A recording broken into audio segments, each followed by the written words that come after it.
Neste vídeo, vamos falar sobre quem ganhou o Prêmio Nobel de Física de 2025 e por que eles foram premiados, explicando isso em detalhes completos.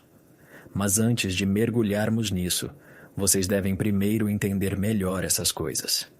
Um elétron existe como uma nuvem de possibilidades chamada nuvem de probabilidade. Esta nuvem pode assumir diferentes formas dependendo do estado energético do elétron. Os cientistas descrevem cada uma dessas formas usando o que é chamado de função de onda. E cada forma diferente corresponde a uma função de onda diferente. Certo? Vamos começar. Olhem ao seu redor. Tudo o que vocês veem é feito de átomos. E ao redor de cada átomo há elétrons. Agora, imaginem usar um detector de partículas especial para encontrar um desses elétrons em algum lugar no espaço. Quando o detectamos, o que vemos parece simples, apenas um pequeno ponto brilhante na tela. É assim que normalmente pensamos que um elétron se parece. Mas aqui está a verdade estranha. Ele só parece assim porque o medimos. No momento em que observamos o elétron, ele assume essa forma ordenada semelhante a uma partícula. No entanto, antes da detecção, é algo completamente diferente. Ele não se parece com um ponto ou uma bola. Em vez disso, existe como uma nuvem de possibilidades. Algo que se parece mais com uma nuvem nebulosa de fumaça espalhada pelo espaço. Isso é o que os cientistas chamam de nuvem de probabilidade. É uma descrição matemática que nos diz as chances de encontrar o elétron em diferentes lugares. Mas muitos cientistas acreditam que isso não é apenas uma descrição matemática. Esta nuvem pode ser fisicamente real, representando como o elétron verdadeiramente existe antes da observação. O que é ainda mais fascinante é que esta nuvem não é vazia ou imaginária. Ela carrega a carga do elétron, energia e massa.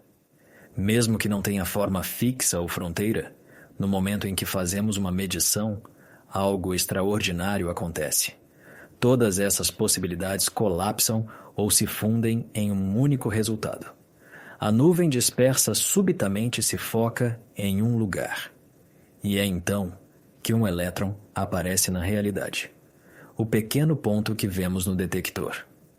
Agora, como sabemos, elétrons se comportam como ondas probabilísticas antes de serem observados. Então, vamos pensar em um elétron puramente como uma onda, não como uma pequena partícula. Disse que átomos têm diferentes níveis de energia ao seu redor. E elétrons são frequentemente descritos como ocupando esses níveis. Mas na realidade, não há camadas físicas ou cascas flutuando ao redor do átomo. Esses níveis de energia são, na verdade, diferentes maneiras como a onda probabilística do elétron, chamada função de onda, se distribui ao redor do núcleo. Vamos tomar o átomo de hidrogênio como exemplo. Em seu estado de energia mais baixo ou estado fundamental, a onda do elétron se espalha suavemente em uma nuvem esférica ao redor do núcleo, como uma névoa brilhante suave centrada nele. Quando o elétron absorve energia, algo interessante acontece. Sua onda não se transforma em uma partícula se movendo rapidamente.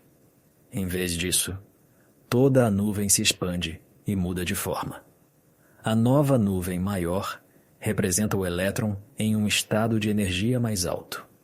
Entre esses estados, há zonas invisíveis finas chamadas nós, onde a probabilidade de encontrar o elétron subitamente cai para quase zero. Vocês podem pensar neles como espaços vazios entre diferentes padrões de ondas estacionárias, como os pontos silenciosos em uma corda de violão vibrando. Se o elétron ganha ainda mais energia, seu padrão de onda se torna mais complexo. A nuvem pode se esticar e formar lóbulos, como uma flor tridimensional com pétalas em diferentes direções. Esses são chamados de orbitais P. Por exemplo, 2px, 2pi e 2pz. Cada um orientado diferentemente no espaço. Então, quando os cientistas falam sobre elétrons saltando entre níveis de energia, eles não estão falando sobre partículas pulando de uma órbita para outra. O que realmente está acontecendo é que o padrão de onda do elétron muda de forma. Ele se reorganiza em uma nova forma estável que se encaixa perfeitamente no campo potencial do átomo. Então, com tudo isso, entendemos os fundamentos da mecânica quântica. Agora vamos explorar um fenômeno fascinante chamado tunelamento quântico. Imaginem o elétron em um átomo de hidrogênio. Para um estado estável, sua nuvem de probabilidade é aproximadamente esférica e centrada ao redor do núcleo. Esta nuvem é mantida próxima pela atração eletrostática entre o elétron carregado negativamente e o núcleo carregado positivamente. Os cientistas frequentemente imaginam a força de ligação entre o núcleo e o elétron como um tipo de parede chamada barreira potencial. Agora, vejam isso. Este gráfico aqui mostra a probabilidade de encontrar o elétron no estado fundamental de um átomo de hidrogênio, onde sua nuvem de probabilidade é esférica. Vocês podem ver que a probabilidade de encontrar o elétron gradualmente diminui conforme se movem para longe do centro. Mas aqui está a parte interessante. Se colocarmos esta onda probabilística dentro de uma barreira potencial, vocês notarão que na borda da barreira, a onda não cai subitamente para zero. Em vez disso, ela se estende ligeiramente além da parede, significando que ainda há uma pequena chance de encontrar o elétron fora da barreira. Isso é surpreendente, porque o elétron não tem energia suficiente para cruzar a barreira de acordo com a física clássica. No entanto, de uma maneira verdadeiramente quântica, a onda do elétron penetra através da barreira. Este efeito estranho, mas real, é o que os cientistas chamam de tunelamento quântico. Os cientistas usam este efeito quântico estranho para puxar elétrons para fora de átomos, sem dar a eles a energia completa necessária para escapar da barreira. Aqui está como eles fazem isso. Eles aplicam um campo elétrico forte de um lado do átomo. Normalmente, o núcleo fica no centro enquanto a nuvem de probabilidade do elétron está espalhada uniformemente ao seu redor.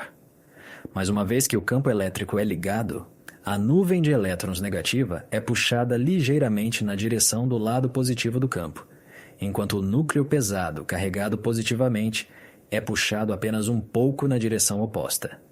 Isso faz o átomo ligeiramente inclinado ou polarizado. Um lado agora tem uma nuvem de elétrons mais densa e o outro lado tem uma mais fina. Por causa desta distorção, a paisagem de energia potencial do átomo, o que os cientistas chamam de barreira potencial, se torna desigual. No lado onde a nuvem de elétrons é puxada, a barreira se torna mais fina e mais baixa.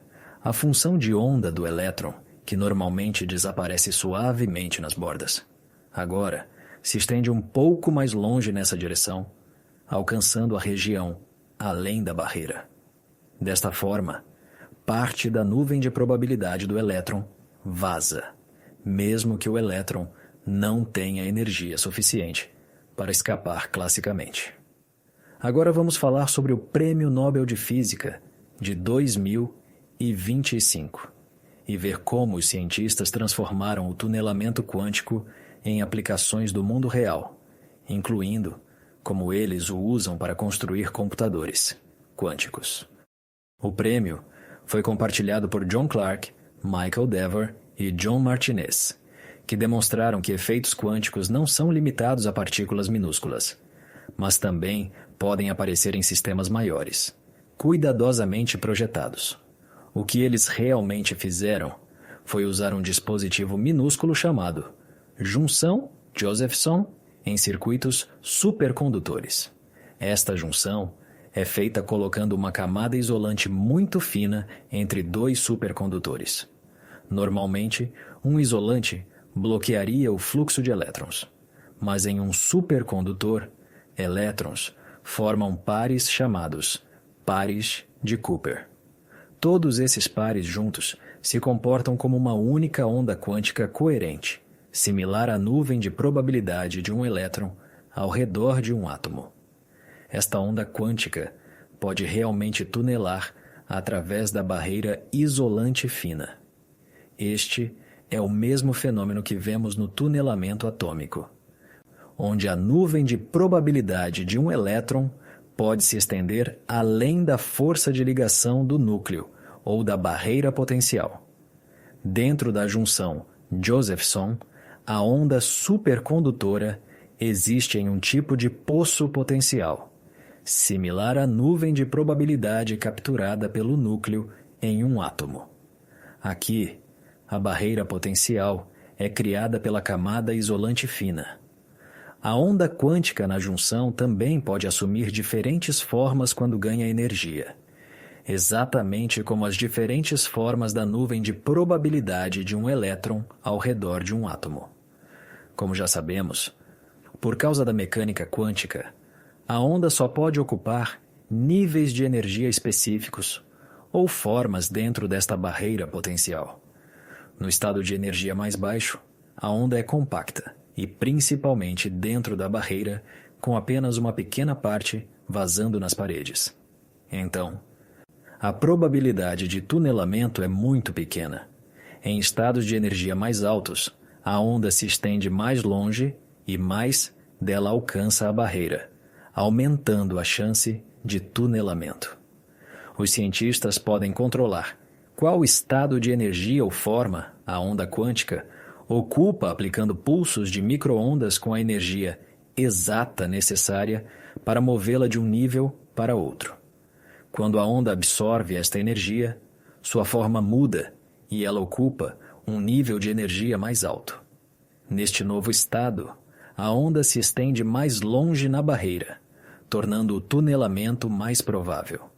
Controlando os estados de energia e observando o comportamento do tunelamento, os cientistas podem manipular o estado quântico do circuito supercondutor.